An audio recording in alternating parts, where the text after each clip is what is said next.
Hello everyone, it's been a while, Daniel here, PO/DS blend thing once again, and I made a new NU pass because using terrible Pokemon is slightly more entertaining than using the good stuff because you can get anything of any type, and you never know.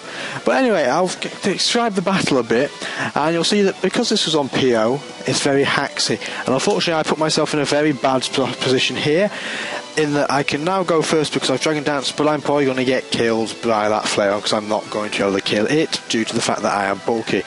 Now the opponent here makes a slightly weird decision because as I switch in Skippy the Kangaroo again, they protect so that obviously I can't fake them out, but the Toxic is going to kill them anyway, so you wonder what was the point of that.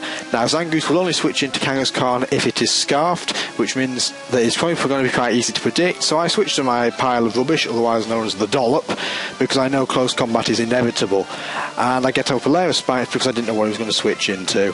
Auxiliary luckily eats most water types for breakfast, so I'm very happy to switch that in against Poliwrath, and I'm going to T-Wave whoever comes in, and it happens to be a Shiftry, which isn't a particularly useful thing, really, relatively speaking, to Thunderwave due to its priority spam.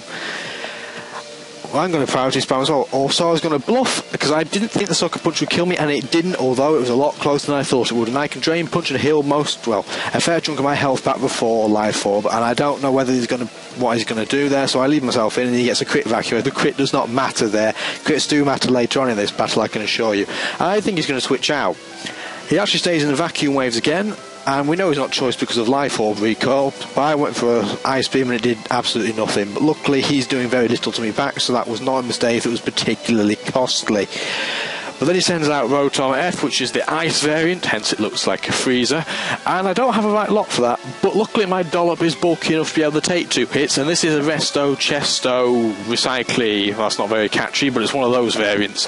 Unfortunately, it only has one attack in the form of Clear Smog, which is not exactly the strongest move in the world. It's not used usually for attacking purposes, and unfortunately he crits me there, whereas I could have just blocked him there all day and wasted all his PP out. Now in comes my Chimecho. My Chimecho is very, very physically bulky, hence it didn't take the first Thunderbolt particularly well. He puts the burn on me, which is brilliant, because the one thing I wanted to make sure couldn't happen is I get Toxic, because then any attempt at a sweep would have been automatically stopped cold. So I can keep calm minding and recovering, and I'm thinking to myself, well, I could get a little Chimecho sweep on here, and it looked really, really impressive for the YouTube community. And I'm alright, because I can recover off the burn health. Obviously, if it takes 4 turns with a burn, the equivalent to get a recovery.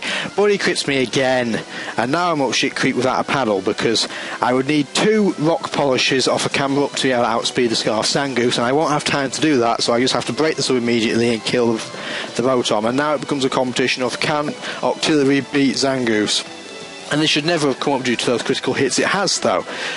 And here we go, 1-on-1, am I going to win? And I can tell you now that the answer, as you may see, is going to be no, which is a shame. It would have been nice to have started this debut video anyway, video-wise, because there was quite a lot of battles before this that I didn't record because I'm an idiot, that I really should have shown. There will be some more of these at some point, and I hope you enjoyed it. I want to now quickly talk about the previous issues I've had in the past months or so.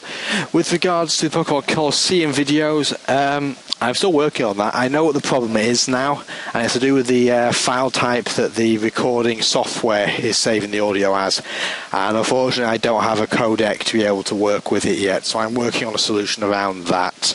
I'm hoping they'll be up as soon as I can. I'm not going to put a guarantee on when. I can upload these, however, on quite a regular basis because, well, frankly, any idiot can make them. So if you want to see some of these, I shall keep uploading them, and hopefully they will keep you amused.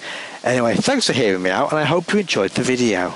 All that generic rate, like, comment, subscribe, you know what to do, I don't have to tell you.